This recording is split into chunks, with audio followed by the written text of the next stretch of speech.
राजस्थान के एक छोटे से रेगिस्तानी गांव में, जहां दिन में धूप की तलवारें हवा को चीर देती थीं और रात को चांदनी रेत को चांदी बना देती थीं, वहीं रहती थी पद्मा, एक निडर और गहरी आंखों वाली स्त्री। गांव वाले उसे माँ कहते थे, न इसलिए कि वह उम्र में बड़ी थी, बल्कि इसलिए कि उसके भीतर एक अजीब सी शांति और स्नेह था जो किसी भी घायल मन को छूते ही भर देता था। पद्मा का अपना अतीत रहस्यों में डूबा था। किसी को नहीं पता था कि वह कहाँ से आई है। बस एक रात आंधी के बीच वह गांव के बाहर टूटे फूटे कुएं के पास बैठी मिली थी, आंखें बंद, होठों पर हल्की मुस्कान और हाथ में पीतल का एक छोटा सा कटोरा। गांव में धीरे धीरे उसने बीमार बच्चों को ठीक किया, झगड़ते घरों में सुलह करवाई, और सबसे ज्यादा अचरज की बात यह थी कि जहां भी वह कुछ समय बैठती वहां एक ठंडी हवा बहने लगती, रेगिस्तान में, बिना किसी मौसम के। एक दिन गांव में युद्ध का खतरा मंडराने लगा।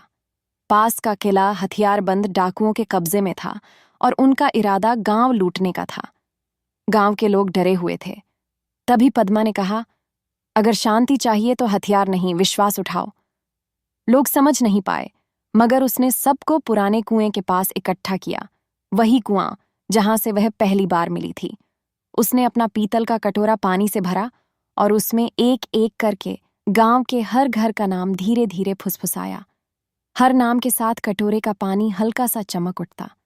फिर उसने वह पानी गांव की सीमा पर रेगिस्तान में छिड़क दिया। उस रात जब डाकू गांव के पास पहुंचे, उन्हें दूर दूर तक सिर्फ धुंध और अंधकार दिखाई दिया। वे उलझते भटकते रहे, मगर गांव का रास्ता उन्हें न मिला। सुबह जब गांव वाले बाहर निकले तो रेगिस्तान में कोई पद चिन्ह नहीं था, न डाकुओं के, न पद्मा के। वह ऐसे गायब हो गई जैसे कभी थी ही नहीं। केवल कुएं के पास रखा पीतल का कटोरा बचा था, जिसमें अब भी पानी ठंडा और शांत था, जैसे किसी माँ का स्पर्श। गांव में पद्मा के गायब होने के बाद साल गुजर गए। पीतल का कटोरा अब भी कुएं के पास रखा था, और अजीब बात यह थी कि चाहे गर्मी कितनी भी भयानक हो, उस कटोरे का पानी कभी सूखता नहीं था।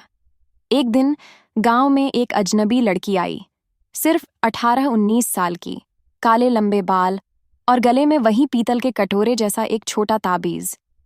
उसने सीधे कुएं के पास जाकर कटोरे में झांका और हल्के से मुस्कुराई, जैसे किसी पुराने दोस्त को पहचान लिया हो। गांव वालों ने पूछा, तुम कौन हो? वह बोली, मैं पद्मा की बेटी हूं, या कहो उसकी आखिरी प्रार्थना का रूप। सब हैरान रह गए। लड़की ने बताया कि सालों पहले जब पद्मा पहली बार गांव में आई थी, वह वास्तव में एक साध्वी नहीं थी, बल्कि एक ऐसी आत्मा थी जिसे रेगिस्तान के देवताओं ने शांति की रखवाली का व्रत दिया था।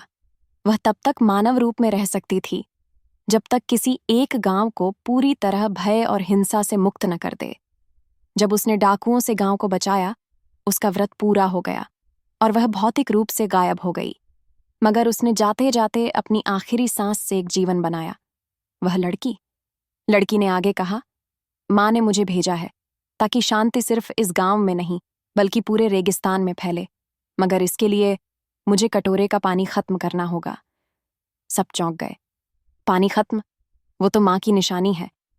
लड़की मुस्कुराई, हाँ, पर जब तक ये पानी यहां बंधा है, शांति सिर्फ इस जगह तक सीमित रहेगी। इसे रेगिस्तान की रेत में बहाना होगा ताकि हर हवा के कण में माँ का स्पर्श हो। उसने धीरे धीरे कटोरे का पानी उठाया, सूरज की पहली किरण में उसे चमकाया और रेगिस्तान की ओर छलका दिया।